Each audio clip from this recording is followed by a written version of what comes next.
C'est une conférence qui est destinée en même temps à un public peut-être d'intellectuels et en même temps au grand public. Donc ce n'est pas véritablement une conférence politique. C'est une conférence qui se situe en même temps entre le politique et le philosophique. Parce que comme vous le savez, la question de l'identité a une dimension politique et a une dimension philosophique.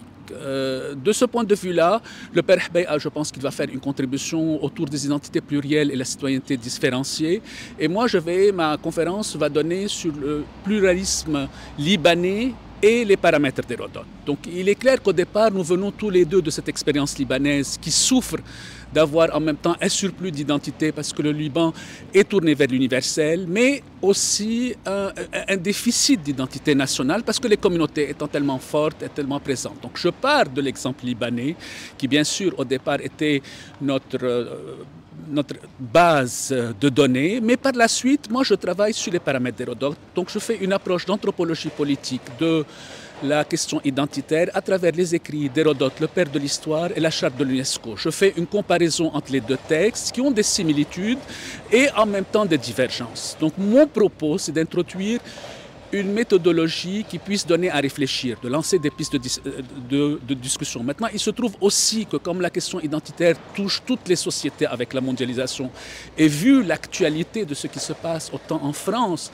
ces dernières années que maintenant en Palestine, les gens ont envie d'en savoir plus. Mais je veux éviter autant que possible d'être à un niveau affectif. Il y a une dimension affective de l'idée de nation, puisqu'on parle d'un peuple, mais il y a une dimension aussi structurelle, puisqu'on parle d'un État.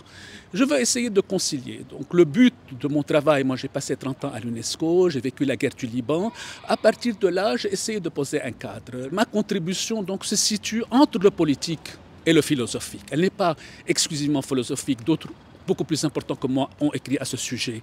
Mais je ne veux pas aller vers un universalisme un petit peu abstrait.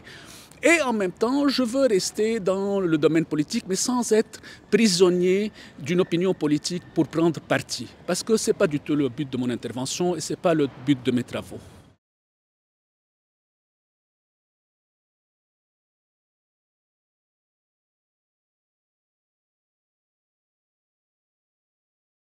On ne peut pas débattre si on n'a pas défini. Si je suis revenu à Hérodote, c'est que Hérodote, 500 ans avant Jésus-Christ, dit le monde grec est uni par la langue, le sang, les sacrifices et les sanctuaires qui nous sont communs, donc la religion et nos mœurs qui sont les mêmes. Donc il y a déjà des éléments qui construisent l'identité. À partir de ce moment-là, c'est la manière de les gérer. Les Libanais ont en commun des mœurs communes, puisqu'ils ont vécu ensemble durant 100 ans. Vous retrouvez chez les Libanais le même désir de liberté, la même liberté d'expression. Et une langue commune. Maintenant, ils ont également une divergence culturelle qui est la dimension structurante de la religion. Donc ici, il ne s'agit pas de foi. Je ne réduis pas la religion à la foi, à la dimension culturelle. Mais au niveau de la religion, ils sont effectivement des communautés. Et comme le système politique a pris en considération cette dimension-là, c'est cette dimension malheureusement qui en même temps divise les Libanais et les réunit à l'occasion. Donc si vous voulez, on peut imaginer que les Libanais se considèrent comme une nation quand il y a des événements majeurs auxquels ils font faire face, ou des événements comme par exemple le 17 octobre 2019 qui a été transcommunautaire. Il y a des événements au Liban qui nous font sentir que le Liban est une nation à certains égards en prenant en considération certains paramètres. Maintenant, si on veut focaliser uniquement sur le paramètre religieux, à ce moment-là, c'est très difficile effectivement de les réunir parce qu'à chaque fois, ils vont être prisonniers dans l'exercice politique de la dimension communautaire.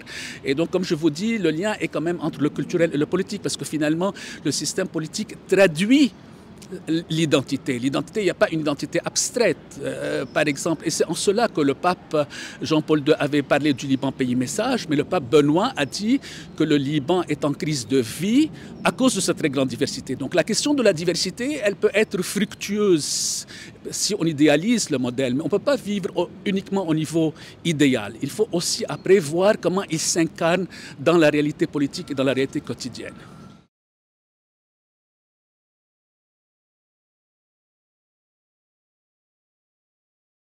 Et il y a certainement une contribution des uns et des autres. L'intellectuel voit à long terme. Moi, quand je raisonne en termes de paramètres d'Hérodote, donc sur 25 siècles, c'est autrement que le politique qui doit raisonner sur des échéances immédiates, parce qu'il doit prendre position. Donc moi, je pense que le politique, à lui tout seul, surtout quand il est dans un impasse, ça ne suffit pas à donner des solutions, parce qu'il n'a pas la vision à long terme. Et l'intellectuel, effectivement, qui peut donner une réflexion un peu abstraite, un peu distanciée, ne peut pas l'exécuter parce qu'il doit nécessairement passer par le décideur politique. Donc pour moi, l'idéal, il y a eu de grands penseurs au Liban qui ont pensé l'identité, mais ils n'étaient pas dans le politique. Et il y a aussi d'autres politiques qui ont pensé à un moment donné être dans une vision universaliste, mais l'exercice politique les a ramenés quand même à des considérations immédiates. Le temps du politique n'est pas le temps de l'intellectuel. Et on ne peut pas exclure ni l'un ni l'autre. Moi, l'idéal serait effectivement, c'est de faire des recherches. Moi, j'ai passé 35 ans à faire des recherches autour de ce sujet. Si je m'étais engagé dans une carrière politique, j'aurais fonctionné autrement. Mais le politique, à lui tout seul, malheureusement, comme il est dans une urgence de prendre position, n'est pas à même d'avoir une vision globale et spéculative. Il est au contraire dans une action immédiate sur le réel.